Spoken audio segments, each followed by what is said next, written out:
Xin chào, good morning, how are we? Today is Friday, March the 28th, and I'm in a regional town called Phong Nha, which is about a 6-hour bus ride from my last destination, which was Ninh. That turned into more of like a 7.5-hour drive, but not a bad spot, huh? So yeah, we got a bus down from Ninh yesterday. Not a bad little ride. Bus driver was a little bit crazy in the second half of the ride. I think he was trying to make up time and just starts driving like a maniac. You can see here people are loading up onto boats. I think these guys are all going on a boat tour to the caves today. I'm pretty sure that's a resort up there. You can tell where all the tourists are from.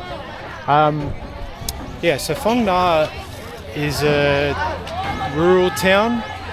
It's about an hour drive from the coast, from a town called Dong Hui. I did think about going and staying there, but then I just decided I'll just come straight here and find accommodation here, which I will show you a little bit later in this video. So I'm in the town centre at the moment, which is about a half-hour walk from where I'm staying, and one of the main reasons for coming here is the national park. So there's a botanical gardens, although it's not what we would think of a traditional botanical garden in Australia, where you've got nice plants and whatnot. This is more of a jungle. But it does have a waterfall which you can go and swim in, so that's what I'm going to be doing today. This is the end of the road. Water is very clean. This is basically like a long river which extends all the way up around that corner, extends all the way up, and that's the direction for my accommodation. And there's also caves that you can explore here. There's some 300 odd different cave systems around this area, and so I think I'll be doing one of those tomorrow. Yeah, so hopefully I can show you a little bit of what's available to do in Phong Nha and show just how nice this place is. Just another little tip for anyone coming to Vietnam, especially if you're up north. It's a lot colder. So this is today's going to be 34 or 35. It's going to be hot. I've been here almost 2 weeks, and this is the first hot day that I'm going to be experiencing. But even though it hasn't been hot and hasn't really been, or we don't really see the sun because of the pollution, it still burns you a lot. So just a little tip, make sure you use plenty of sunscreen, or wear long sleeve shirts if you come here, because it is deceptively burns the skin.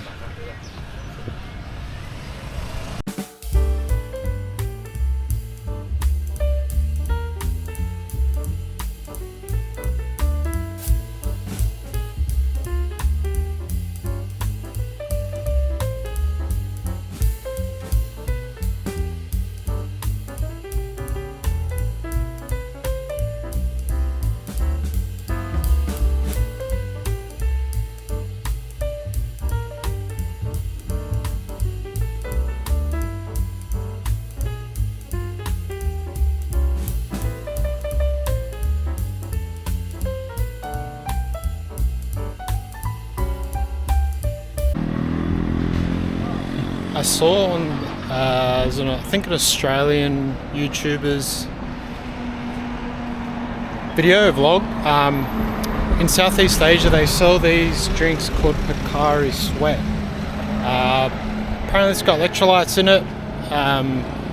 Tastes like almost flat lemonade, but it's not bad. And so usually I have one of these every morning, just to, if you're sweating a lot during the day. Also if you've had some beers the night before, it's a good idea. Helps me feel better. It's not a bad way to start each morning along with coffee. So if you are throughout Asia, I know they sell it in Thailand as well. It's a good idea to get onto them. So that brings me to my final tip for today, I promise, the final one. If you do travel, especially to Southeast Asian countries which by us Western standards are cheap or cheaper,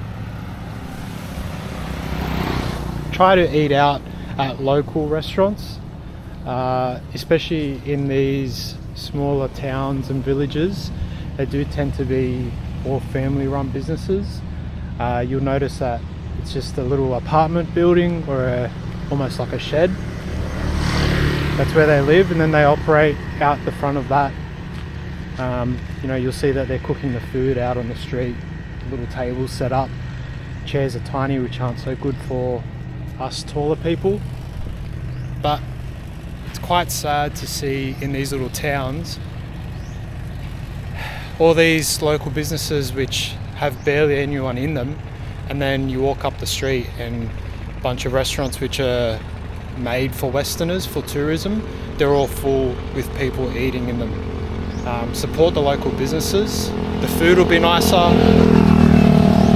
it's always cooked fresh, and it'll be cheaper, and you'll have a much better experience. Last night I went to a local little restaurant, just sat down. There was a table full of older guys, older men. They saw me and they came over with a shot glass and started pouring me some local alcohol. I have no idea what the alcohol was. I tried to ask what it was called, but that didn't go very far. There was no English there. But those sort of experiences, you don't get that going to a restaurant that's made full of Western food, and you're not going to get that from there. And just seeing the happiness and the enjoyment from those locals, just because I joined them for a couple of drinks, and the handshakes and the smiles, that's what makes it. That's what makes the experience so much better. Eat local.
So walking to the Botanical Gardens, it's about a 7-kilometre walk from my accommodation. First thing you notice is like how the mountains just smack you in the face, just towering right over you.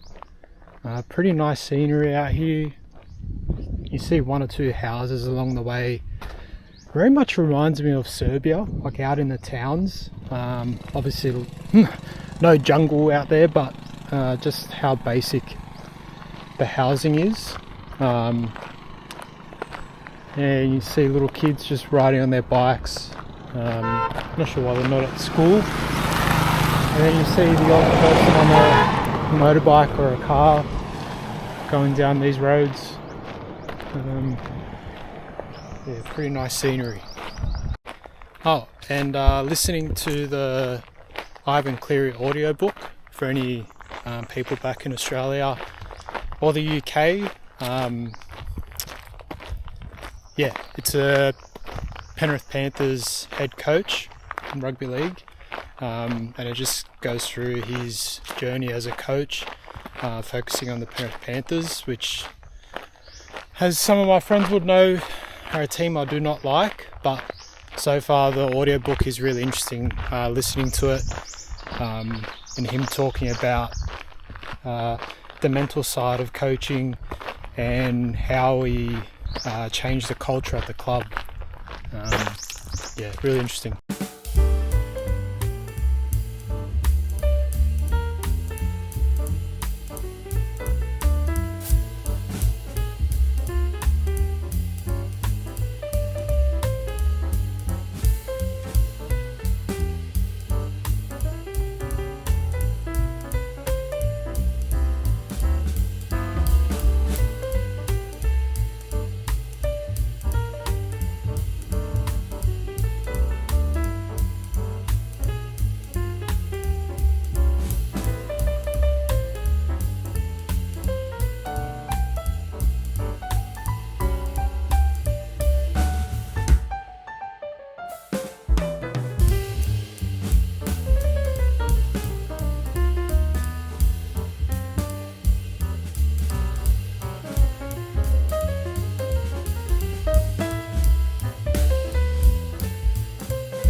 Okay, so we're in. So when you get here, you'll walk into or up to a little ticket store, and you'll pay for a ticket, which gives you entry. 40,000 dong, which is about $2.20, $2.30. It's a nice big gollywog gonna spit from the old guy in front of us. They will give you a map. You can see that. And the lady will draw instructions on which way you can go. There are two routes. The first route you can go on your own. The second route is only available if you get a guided tour, which there were a fair few people here with tour guides. Also, if you do ride your motorbike, there's a parking fee of 10,000 dong, which is about, I don't know, 50 cents or so. Also, the route is pretty well mapped out, so you can see here, if we go left, which is what we're going to do, it's about a 3-hour loop. But if you do go right, you can just go down to the waterfall and the water hole, which are both areas that you can swim. That's about a 40-minute trek there and back. So yeah.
Though the first section hasn't got that much climbing, it is quite technical. There's a lot of rocks. There are passes there where there's ropes that you can hold on to while you cross over the river and the big ass rocks. Yeah, it's definitely not one of those hikes to do in sandals like I've seen a lot of people doing. You want to get a good pair of shoes that will give you lots of grip.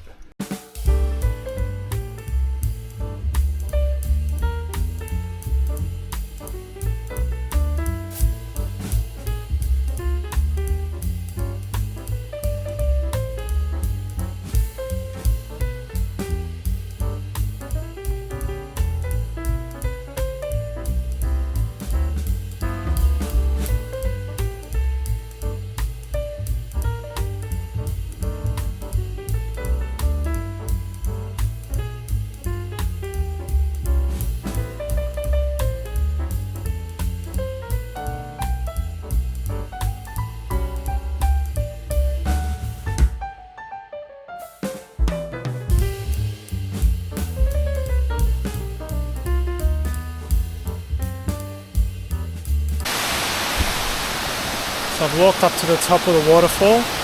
Man, it's a pretty epic waterfall. One of the better ones I've ever seen. Just keeps going up and up and up. And goes all the way down. There's a little swimming pool down the bottom as well, which we'll be jumping in a sec.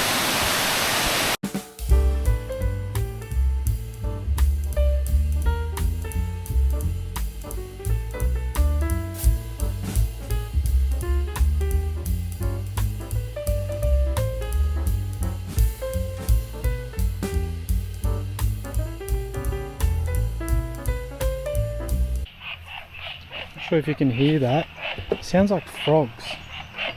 Definitely in the water, or maybe on the banks of the water.